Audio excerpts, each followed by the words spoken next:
Alhamdulillah, wa salatu wa salamu ala moulana rasulillahi wa ali wa sahbihi.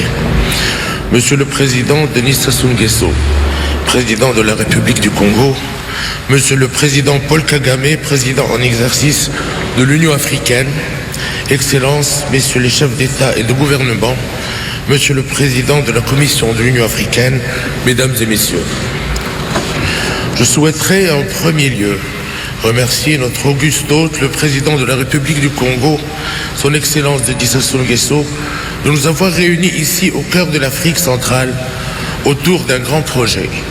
Un projet fédérateur qui ouvre de belles perspectives pour le bassin du Congo, pour la région et pour notre continent. Excellences, Mesdames et Messieurs, l'Afrique s'est engagée dans la voie de la transformation de manière irréversible. Elle s'affirme chaque jour et elle se projette dans l'avenir avec confiance et sérénité. Mais, nous ne l'ignorons pas, les défis sont nombreux. Et le plus important aujourd'hui est sans doute d'associer le nécessaire développement de notre continent à un éveil des consciences écologiques. Notre réunion aujourd'hui sonne comme une urgence pour tous. Elle est capitale pour notre continent. Elle l'est également pour l'humanité tout entière, car elle est l'expression d'une prise de conscience collective des effets dévastateurs du réchauffement climatique pour la planète. Nous avons une responsabilité collective, la préservation de la biodiversité africaine. L'appauvrissement de ce patrimoine qui nous est commun engendre de lourdes conséquences sur la vie quotidienne des populations et nuit au développement socio-économique des communautés qui en dépendent. Au centre de cette préoccupation se trouve le bassin du Congo. Au niveau mondial, il est le second réservoir de carbone et le deuxième plus grand bassin fluvial, constituant ainsi une des plus grandes zones forestières et abritant plus de la moitié des espèces animales du continent. Il est par conséquent un régulateur de climat de la planète et fait de l'Afrique le deuxième poumon du monde. C'est ici et maintenant que se dessine l'avenir de ce patrimoine vital. Excellences, Mesdames et Messieurs, nous avons accordé une place de choix à l'Afrique lors de la COP22 qui s'est tenue à Marrakech en novembre 2016. Afin de conforter cette priorité, j'ai tenu à réunir en marge de la COP22 le premier sommet africain de l'action placé sous le sceau de la coémergence de l'Afrique. Soucieux de donner une orientation opérationnelle aux travaux du sommet, nous avons créé 3 commissions sous-régionales. La commission du Sahel, présidée par la République du Niger. La commission des États insulaires, présidée par la République des Seychelles. Et la commission du bassin du Congo, présidée par la République du Congo. Grâce au leadership du président Denis Sassou Nguesso, cette dernière commission a enregistré des progrès tangibles pour que se transforme en opportunité les défis climatiques que connaît la région. Plusieurs étapes ont été franchies depuis le sommet africain de l'opportunité à Oyo, les défis climatiques que connaît la région. En 2017, le Fonds bleu a été lancé. Son opérationnalisation a été conçue à Brazzaville en novembre 2017 et à Rabat en mars 2018. Sa mise en place a été accélérée lors d'une rencontre sur les termes de référence de l'étude de préfiguration du Fonds bleu. Tout au long de ce processus, le Royaume du Maroc s'est mobilisé et pour assurer la réussite de ce projet ambitieux, il a déployé l'expertise qu'il a acquise en matière de lutte contre les changements climatiques. Nous avons choisi de soutenir ce programme car il est fondé sur un nouveau paradigme qui répond aux besoins présents et futurs. Il s'appuie en effet sur des programmes intégrés, inclusifs et solidaires de la nouvelle économie bleue et verte. Nous avons été confortés dans notre soutien par la dimension humaine placée au cœur du projet. En effet, l'adoption d'une approche inclusive et participative à l'égard des habitants de la région est essentielle. Excellences, Mesdames et Messieurs, mus par un esprit de fraternité et de solidarité africaine, nous sommes ici pour contribuer à créer une dynamique vertueuse. Le véritable enjeu est la sauvegarde et la valorisation d'un patrimoine africain précieux, le fleuve Congo.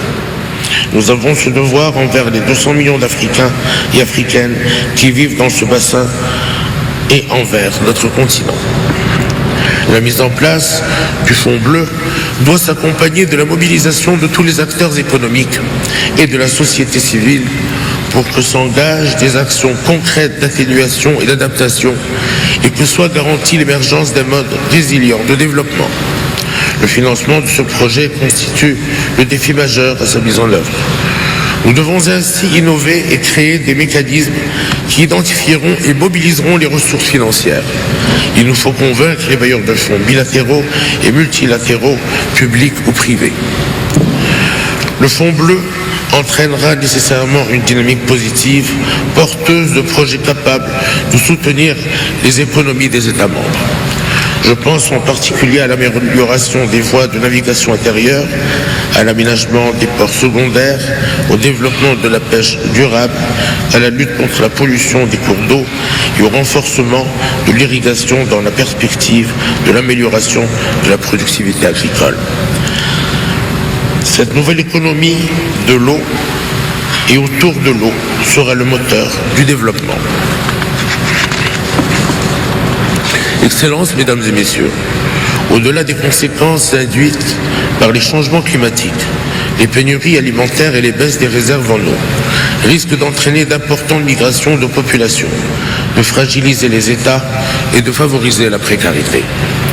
Comment admettre en effet que dans un continent qui dispose de plus de 5 000 milliards de mètres cubes d'eau dans ses nappes phréatiques, 320 millions d'Africains et d'Africaines n'ont pas accès à l'eau potable?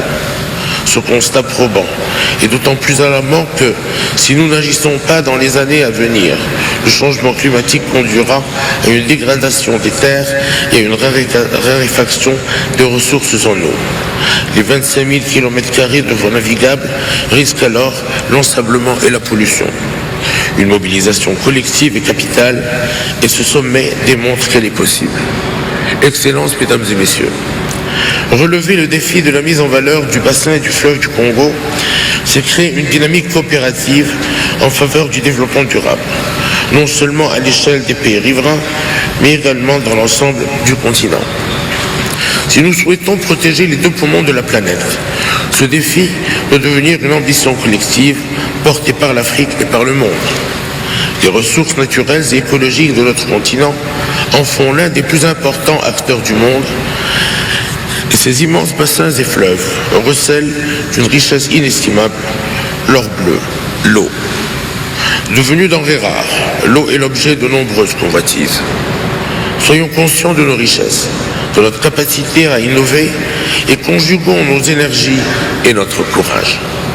Non seulement nous relèverons l'ensemble des défis, mais nous ferons également la démonstration que des pays unis par un même rêve, une même vision, savent agir et se transcender pour qu'émerge un continent unifié, fier de ses identités et de ses racines, marchant vers le progrès. Excellences, Mesdames et Messieurs, dans notre construction de l'Afrique de demain, la préservation de l'environnement est la base de la coémergence de l'Afrique, le socle sur lequel sera bâtie la croissance économique inclusive du continent.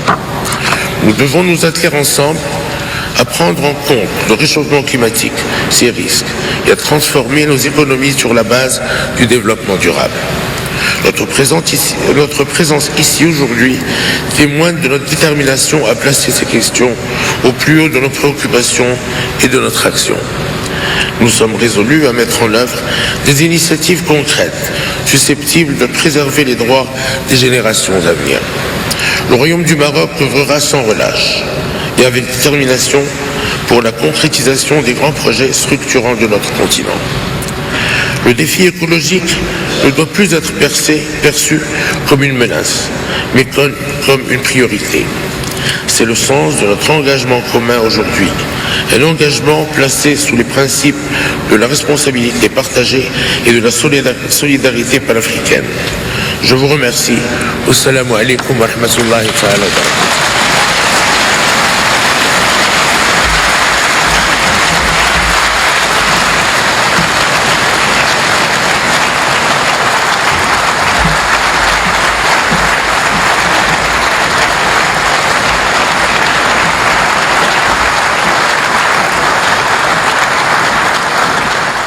إذا تابعنا وإياكم اللحظة مباشرة من برازافيل الخطاب الملكي الذي يلقاه الملك محمد السادس، وافتتح به هذه القمة الهامة، قمة قادة ورؤساء دول وحكومات لجنة المناخ والصندوق الأزرق لحوض الكونغو